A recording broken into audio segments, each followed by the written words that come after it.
ప్రకృతితో మమేకమై జీవించే రైతు రాంబాబుకు అదే తరహాలో పండించే ఉత్పత్తులంటేనే ఇష్టం. ఇది కాస్త శ్రమతో కూడుకున్న వ్యవహారమైనా ప్రకృతి పద్ధతిలో పండించుకోవాలని సంకల్పించారు. దీనిలో భాగంగా 2 ఏళ్ల నుంచి ఈ విధానాన్ని అనుసరిస్తున్న తను కుటుంబ అవసరాలకు మించిన ఉత్పత్తులు సాధిస్తూ చుట్టుపక్కల వారికి ఆదర్శంగా నిలుస్తున్నారు. రైతు సుంకర రాంబాబు 2 ఏళ్లుగా ప్రకృతి పద్ధతిని అనుసరిస్తున్నారు. స్వతహాగా తనకు ప్రకృతి అంటే మమకారం ఎక్కువ. నా పేరు సుంకర రాంబాబు. సుంకరవారి తోట, ఏలూరు మండలం, ఏలూరు జిల్లా. మాకు మొత్తం 10 ఎకరాల పొలం ఉందమ్మా. ఆ 10 ఎకరాల్లో మేము తినే ప్రతి వస్తువు మేము పండించుకోవాలని ఉద్దేశంతో మేము ప్రకృతి వ్యవసాయం మొదలుపెట్టడం జరిగింది. ఓ పక్కన చెరువు తవ్వి చుట్టూ మట్టి పోయించి చుట్టూ కొబ్బరి, అరటి, ఒక్క, ములగ, మామిడి, పసుపు అన్ని రకాలు వేసామండి.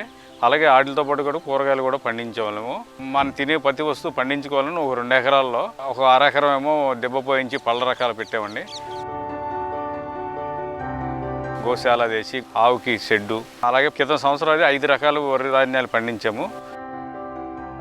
రోజు ధ్యానంతోనే దినచర్య ప్రారంభిస్తారు. దీనికి అనుగుణంగా తన పొలంలోనే ధ్యాన మందిరం ఏర్పాటు చేసుకున్నారు. ఇదే సమయంలో రసాయన ఉత్పత్తులతో నష్టాలను తెలుసుకుని ప్రత్యామ్నాయంగా ప్రకృతి పద్ధతి సాగుకు శ్రీకారం చుట్టారు.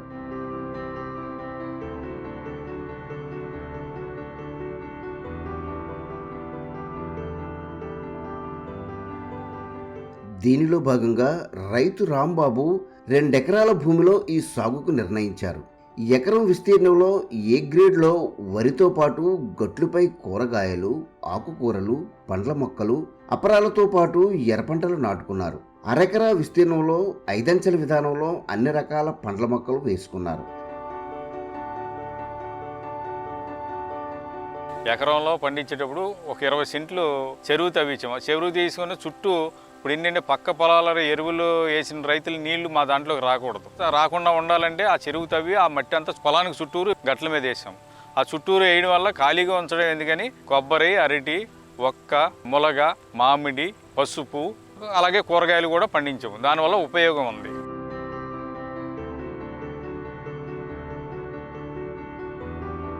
ఒక ఎకరంలోనూ వరి కూడా పండిస్తున్నాం మేము.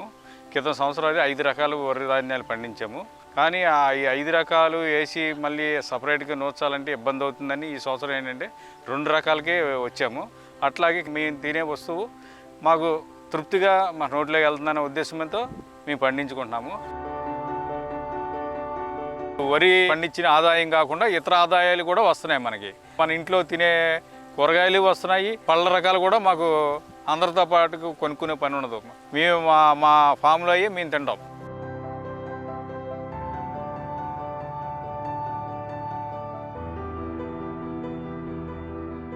ఇప్పుడు గట్ల మీద అరటి మొక్కలు అన్ని రకాలు వేసామండి. చక్కెరకేళి, మద్రాసు చక్కెరకేళి, అమృతపాణి, కూర అరటి, మామూలుగా కర్పూర అరటి అన్ని రకాలు వేసాము.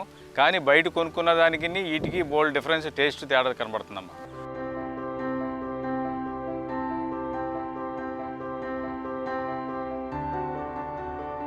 అట్లాగే కింద సంవత్సరం పెసలు, మినుములు, కందులు అన్నీ పండినాయండి. ఈ సంవత్సరం ఏమో దాన్ని దున్నించి ఇప్పుడు ఏంటంటే బెండ, దోస, బీర, ఆనబ అన్నీ కాయగూరలు వేసామండి. మేము తినడం కాకుండా ఇతరులు కూడా అందించాలనే ఉద్దేశంతో, ఇతర ఆరోగ్యాలు కూడా బాగుండాలనే ఉద్దేశంతో అందరికీ అవేర్నెస్ ఇచ్చేస్తున్నామండి.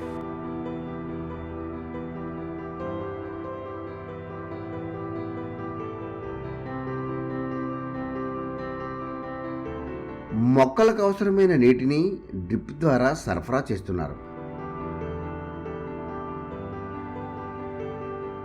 దీంతో పాటు తనకున్న పాడితో ఘనజీవామృతాన్ని సిద్ధం చేసుకొని అవసరమైన సమయాల్లో పంటకు అందిస్తున్నారు.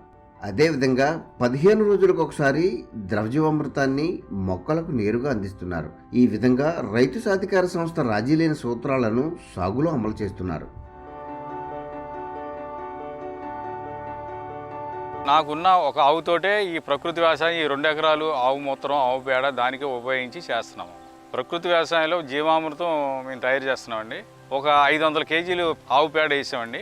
తర్వాత నుంచి జీవామృతం వేసేవాళ్ళు, వేరే ఎరువు ఏమి వేయలేదండి. తర్వాత ఈ వేప నూనె స్ప్రే చేసేవాళ్ళని, తర్వాత పుల్లటి మజ్జిగ ఒకటి స్ప్రే చేసేవాళ్ళని. అవి ఎంత మట్టుకండి కూరగాయలకు కూడా అదే పాటిస్తున్నాం ఇప్పుడు కూడా. రైతు ప్రధానంగా తన పొలంలో పండించిన ఉత్పత్తులను పూర్తి స్థాయిలో సొంతానికి వినియోగిస్తున్నారు. దీనికి అదనంగా సమకూరితే స్థానికంగా ఉండే స్నేహితులకు విక్రయిస్తున్నారు.